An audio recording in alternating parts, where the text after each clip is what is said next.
Hey guys, it's Shane Guns with 365 Radio Network, and I'm on the phone with Killian from Killer Con. What's up, man?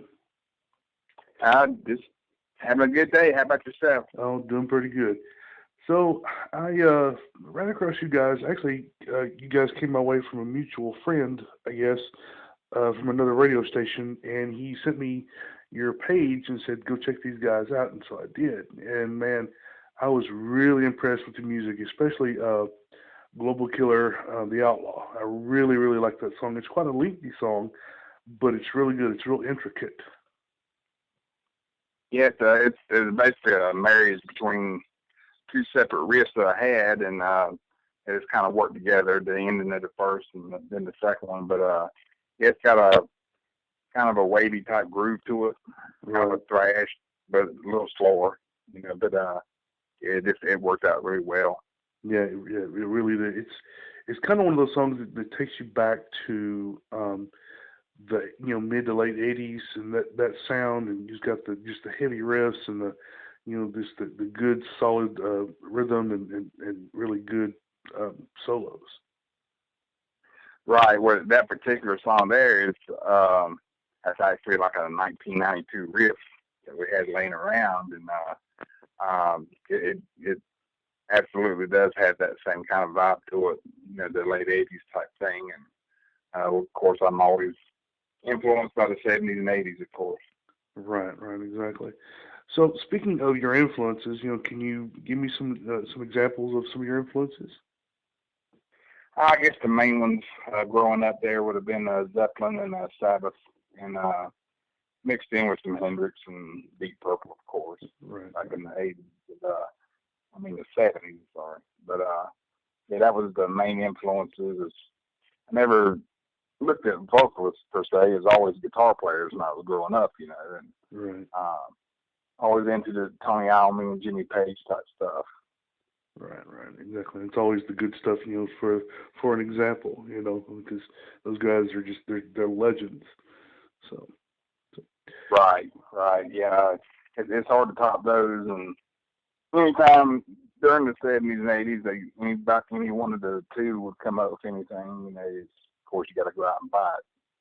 Right, exactly. And you sit on your floor with your record, and you read it, read the liner notes from page to page to page, and listen to the music. So yeah, that's pretty good stuff. Well, back then, the albums, you had these huge albums with nothing on them, and then you get into the '80s, and you got these really small CD things with a million words in them, and it's kind of backwards, but it worked.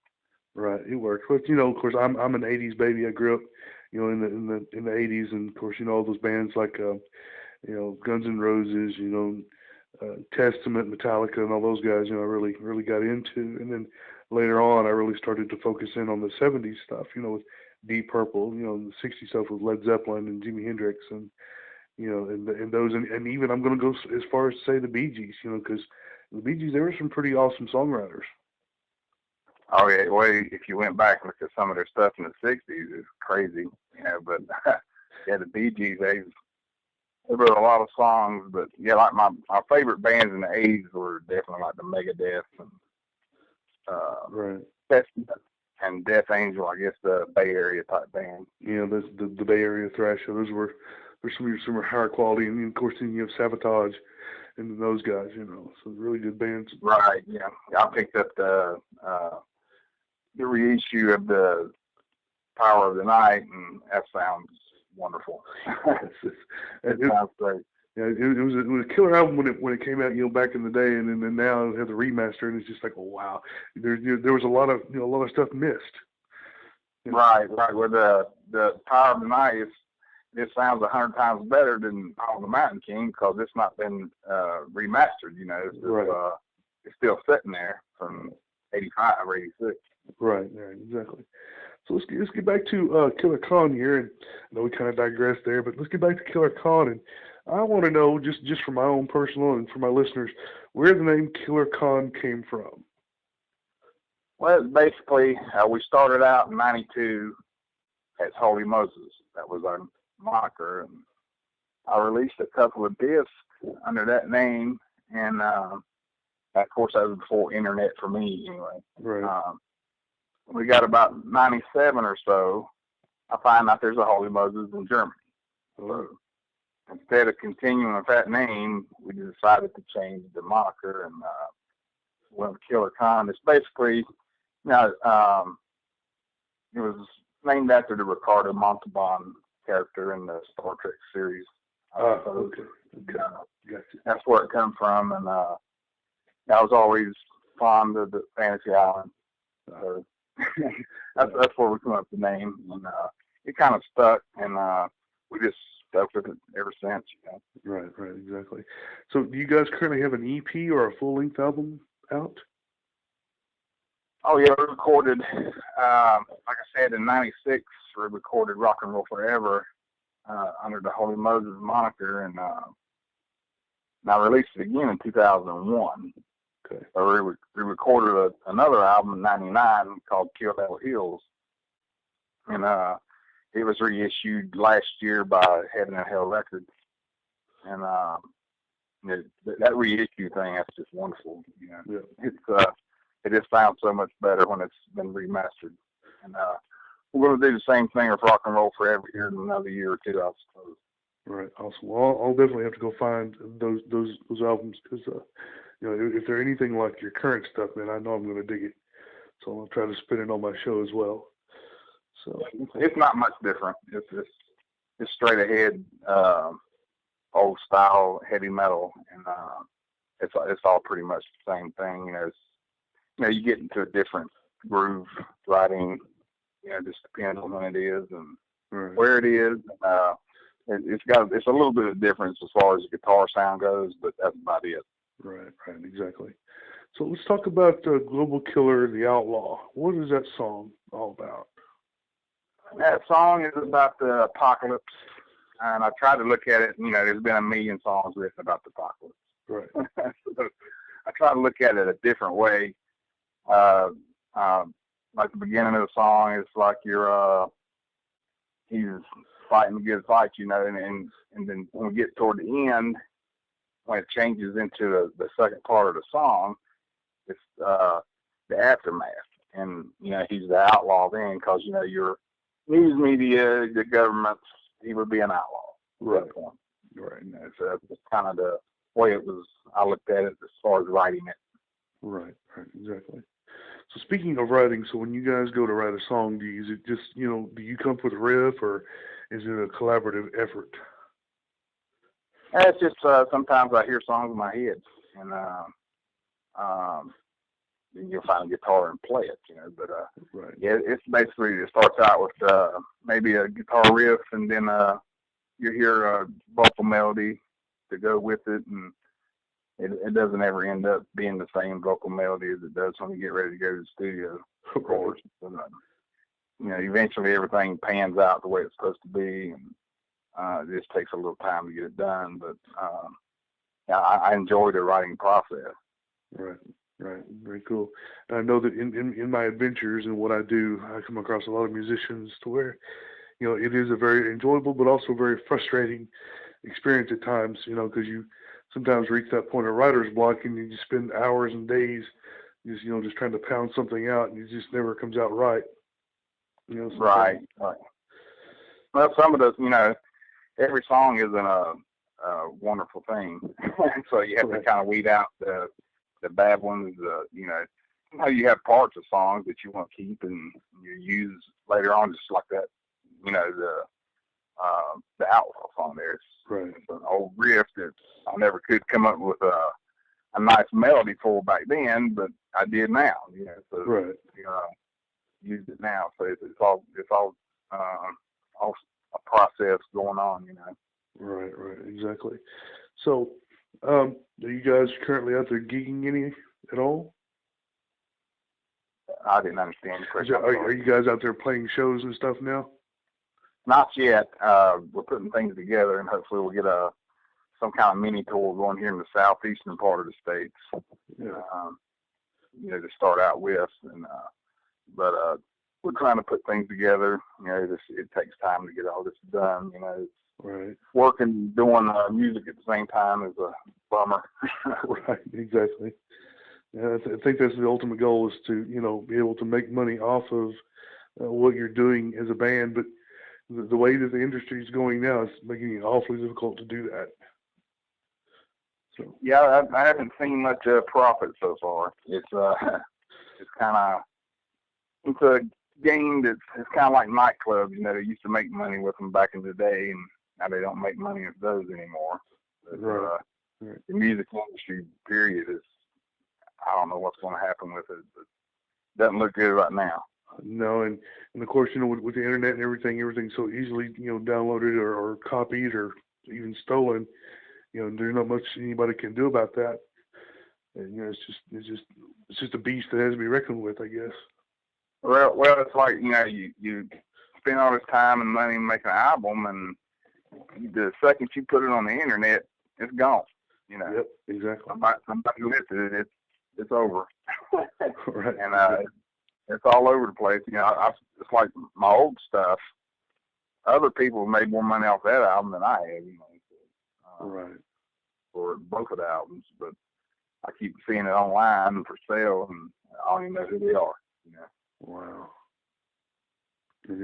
Well, that's one thing that I don't like about the internet is that, when you put something out there that you put your heart and soul into, like a song or even an album, and like you said, the moment you put it out there, it's gone, and it can be copied and stolen and put elsewhere and sold elsewhere, and you don't even know. Right. It's not the best way to make a living.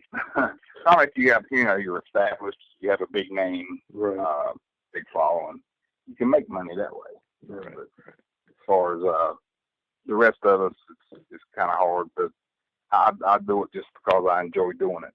Right. Basically, there'll be more albums coming, but I just enjoy playing metal, singing it, and just a great time. Right. Exactly. I know, and like I said, unless you're established, it's the only way to make, some good money at it. But, I also look at it like this, record companies they're not out there in the clubs these days, looking to sign people, on the spot like they used to, and I've only seen that happen one time here in Dallas in the last about 4 years, when Ripple Music was in town and they signed a band that night. And that's the only time I've ever seen that here in the last decade. Right. Well, it's like back in the 80s and 90s. Even the late 90s there, we had a deal that was going to happen with Sony, and the go-between guy got greedy, so that never happened. But it was a 6-month deal back then. Right. I mean, what can you do in 6 months? It's and then when you get done, you just go home and live in a car. But that's the way everything was back in the late 90s, and but we prefer not to go that direction. Right, exactly. Yeah, exactly. So you guys have is this a current EP or is it a full length album? It's a full length album. It's got 10 songs on it, and like I said, there's 3 or 4 songs that were from back in the '92 era. The rest of them are brand new, but I always said we were going to do another album, which has been 15 years since we did one. Wow, so it's been that long. Wow. We would use these songs, Yeah, awesome. Well, I'm certainly glad that you guys did because I'm really enjoying, Global Killer, The Outlaw. I really like that song and look forward to anything else that that may be coming, in the future. So.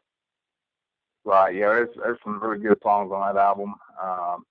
We spent a lot of time with it, and the lead guitar work is stellar.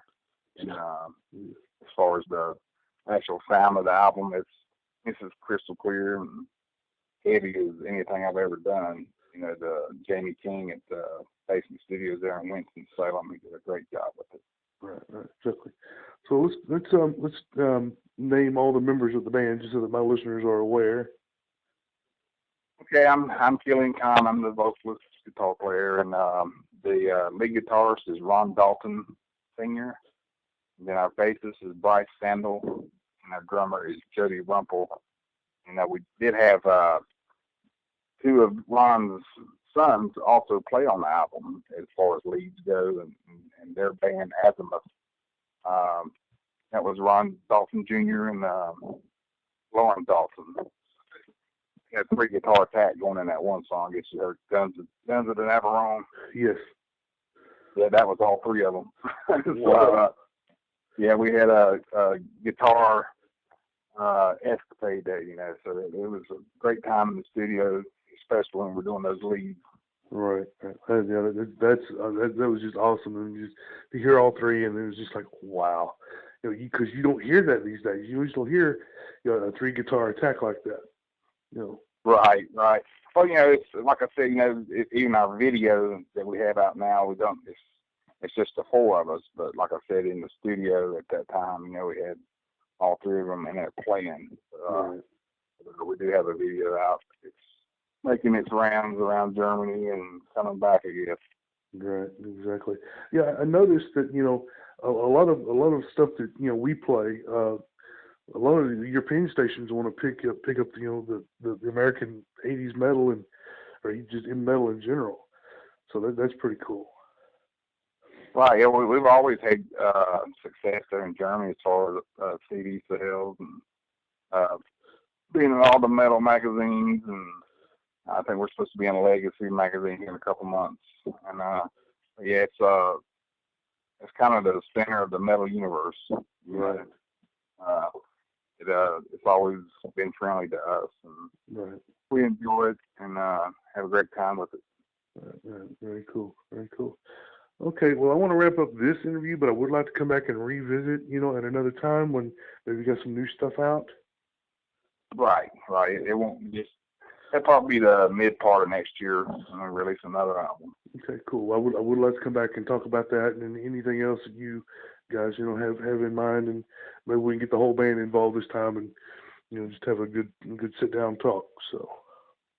Right. It's hard to get everybody together in one spot. Yeah. I completely understand. Well, man, I certainly greatly appreciate this opportunity, and we look forward to hearing from you soon and anything else that you guys have to release, and I'll be sure to keep you guys in rotation. All right, we sure do appreciate it, Shane. Okay, thank you very much.